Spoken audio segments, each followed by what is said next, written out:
Good day everyone, I am Dennis Miriam Salvania from PSN 12A Group Chani.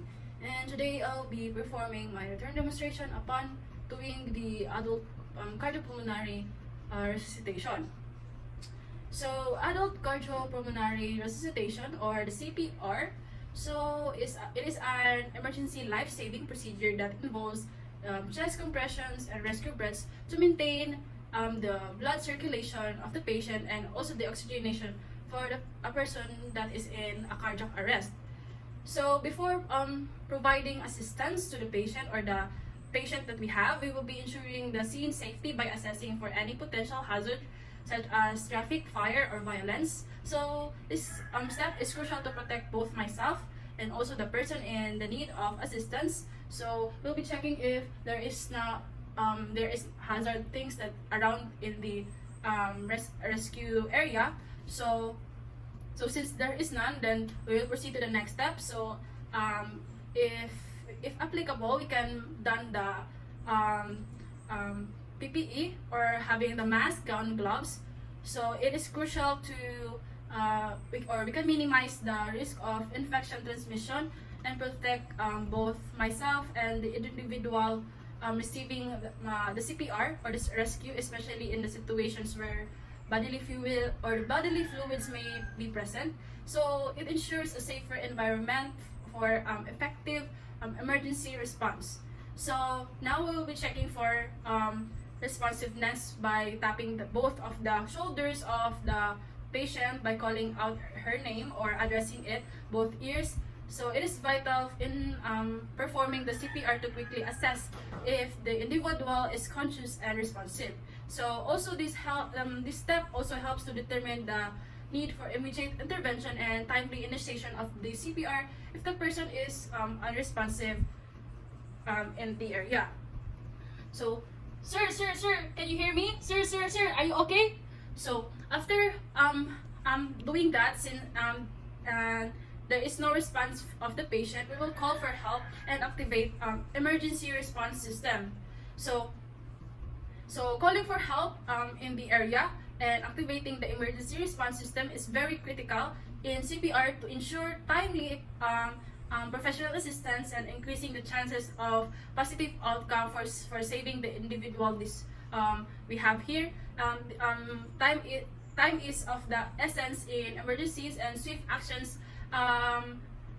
can significantly improve the chances of survival. So you with the black shirt, can you please call 911? So this is an emergency. So just like that, and now we'll be opening the airways and we'll be checking for breathing and circulation of the patient for up to 10 seconds. So we can check its chest rising and fall. So this brief assessment, it will help determine the person's respiratory status and circulation. If the breathing and circulation are absent or inadequate, then it will be signaling for this need to initiate the cardiopulmonary resuscitation, including the chest compression and the rescue breath to maintain the oxygenation and blood flow of the patient. So we can use the look, listen, and feel for the signs for breathing by observing the chest movement or the rising and fall of the chest of the patient. Also, we can listen for the breath sounds and feeling for the air on our cheek, or we can feel through the carotid artery of the patient.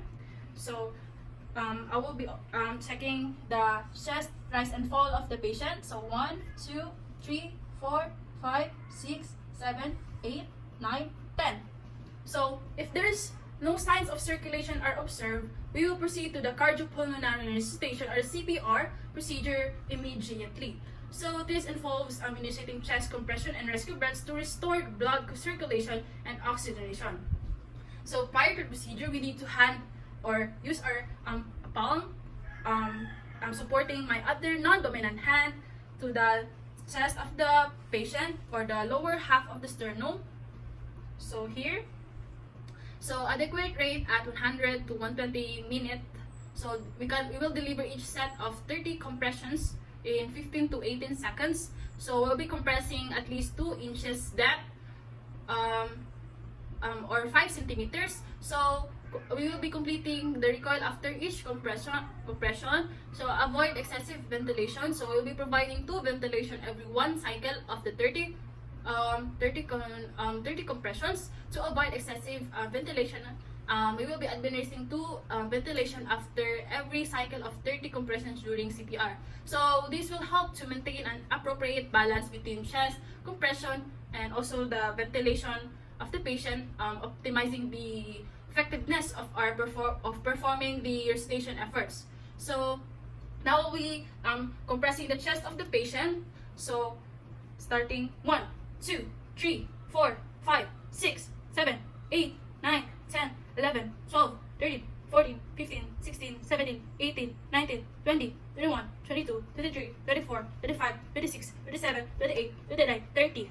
And we'll be having the air ventilation for the patient. 1, 2. So we'll be continuing the CPR or doing that compression ventilation ratio for 5 cycles. So after 5 cycles or 2 minutes of the CPR, we'll be reassessing the patient by checking its pulse and breathing in not more than 10 seconds. So by reassessing the patient, we can check the pulse, breathing, and within 10 seconds. This reassessment helps evaluate the effectiveness of the performance that we have done or the resuscitation efforts that we have done, and guides further actions based on the patient's response. So now I'll be checking the pulse of the patient if we can feel it now. Okay, so we will be proceeding to the next step. So we'll be powering the AED. So powering the automated external defibrillator. So it is a crucial step or the critical step in the resuscitation process. This ensure the AED is turned on and follow its prompts for delivering critical shocks or electrical shocks if advised, as it can be instrumental in restoring the normal heart rhythm during the cardiac arrest of the patient. So now I'll be attaching the pads. So I have here the pads. So this is crucial for effective defibrillation. We will follow the visual and auditory prompts provided by the AED to place one pad on the upper right chest, just below the collarbone of the patient, and other on the left side of the chest below the armpit. So we will put it to the right upper collarbone of the patient, and then right under the armpit of the patient.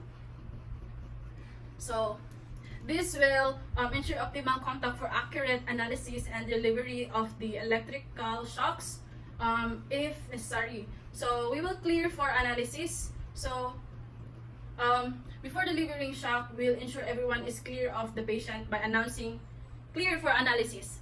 This precaution is crucial to avoid any interference or will ensure the safety of individuals during the AED analysis of the heart rhythm before determining if a shock is necessary.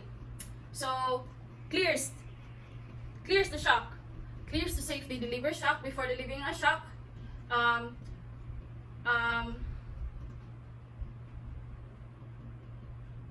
So after that, this step is very vital to prevent any interference and maintain safety during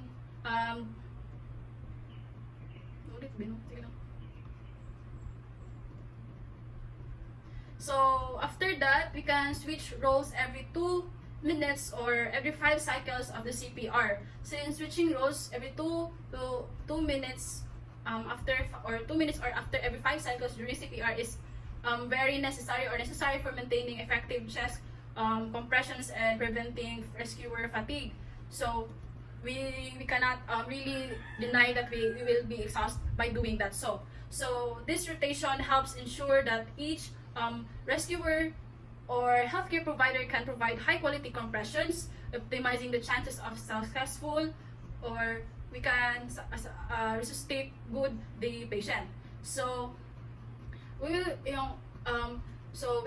we should also practice good team dynamics, since during CPR it involves clear communication, coordinated roles, and effective collaboration among team members. So this enhances the efficiency efficiency of the resuscitation efforts and contributes to better patient outcomes. So we'll be reassessing the patient after 2 minutes. So if return of spontaneous circulation is not achieved, we will repeat the procedure earlier or the 30/2 compression for 5 cycles. So this approach ensures continuous evaluation and adaptation of the resuscitation efforts that we will be doing, and also maximizes the chances of achieving a positive outcome, or maximizing the chances of achieving a positive outcome in or for the patient once the ROSC is achieved. So we will place the patient in recovery position. So once the return of spontaneous circulation is achieved,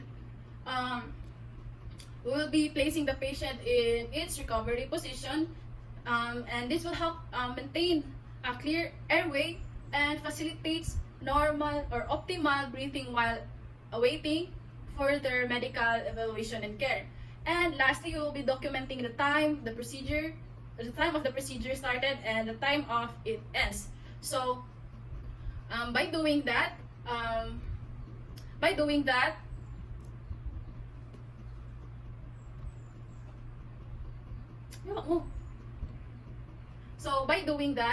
it is essential for accurate record keeping, ensuring chronological account of the resuscitation effort that we have done. So this documentation aids in communication among healthcare providers, and it also contributes to a comprehensive patient record.